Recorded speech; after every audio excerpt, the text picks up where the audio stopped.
How does this keep happening? I keep falling for men who are unavailable. And this time, this one particular instance, did it. It fucking did it.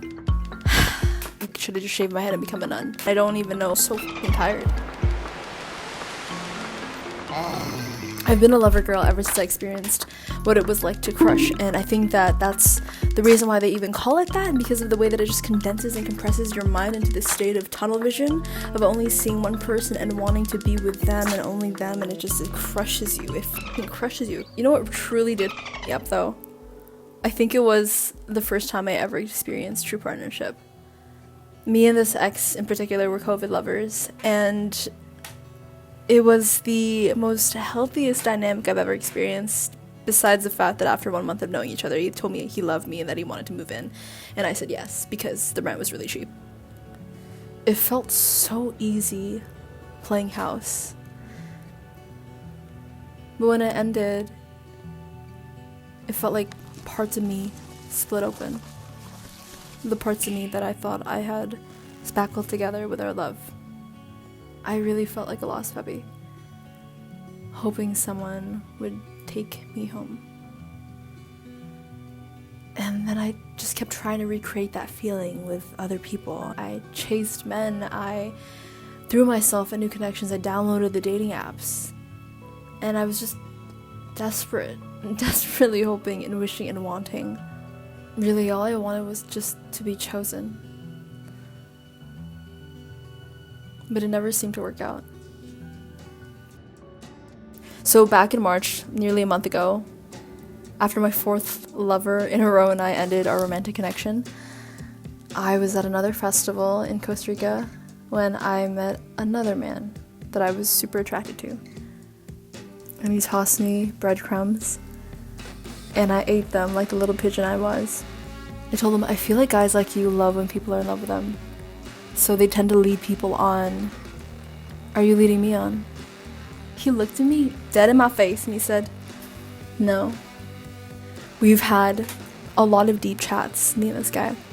And one topic in particular was about lust.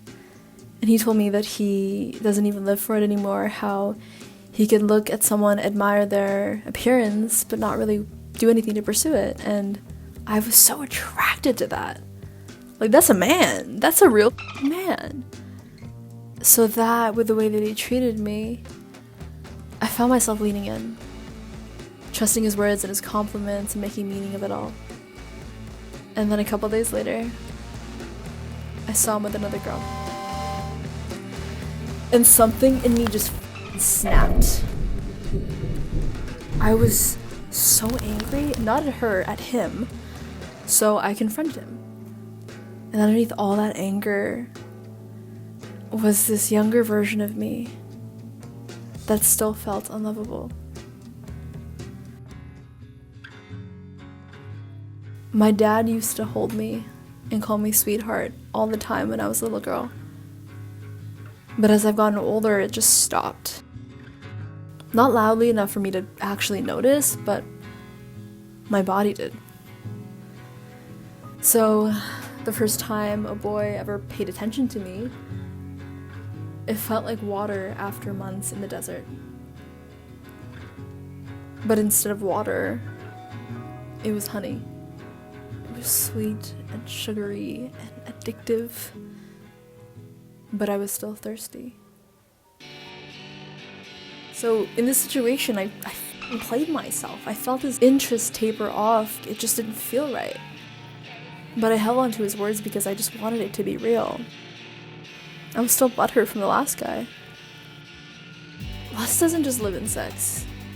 It lives in the way that we chase and project and hope that something outside of ourselves will give us the validation we need internally. It's a chase. It's intense desire. Once the anger settled, it awoke something within me. It was like the fog cleared and I finally saw the light. I realized that my desperate hunt for a partner was rooted in lust and false intentions.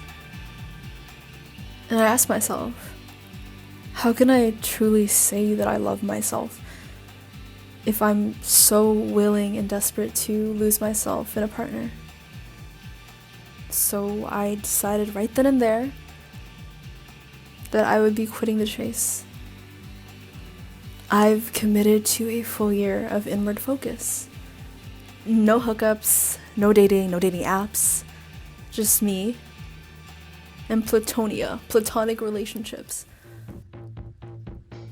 Within a week, God awarded me for this decision. I ended up at this community house with this other girl who I barely knew at the time, but we had ended up spending a lot of time together, going deep into conversations about God and tradition and our own values and everything. And she became a best friend and a sister within that week. And I saw that if I had been in a partnership, or if I was so focused on lust and feeling the dopamine of connection, I wouldn't have had the opportunity to connect this deeply with someone like this. I gained a sister through this experience. Now, to me, love looks so different, and I've never felt more free. Now, don't get me wrong, I still experience attraction, but I can still smell the flower without wanting to pluck it from the soil. So, bring back the slow burn. Bring back sisterhood and sibling connection. Bring back being so in love with the life that you're living that a partner could only ever be the cherry on top of an already exceptional life. I'm not done with love. I'm just done chasing it. If you like this video, give it a thumbs up, subscribe. I'm doing these videos on a daily. And if you want to support me, you can buy me a coffee down below or a matcha because I prefer those. I really, really appreciate you. Thank you for being here. And I will see you very, very, very soon. Mwah.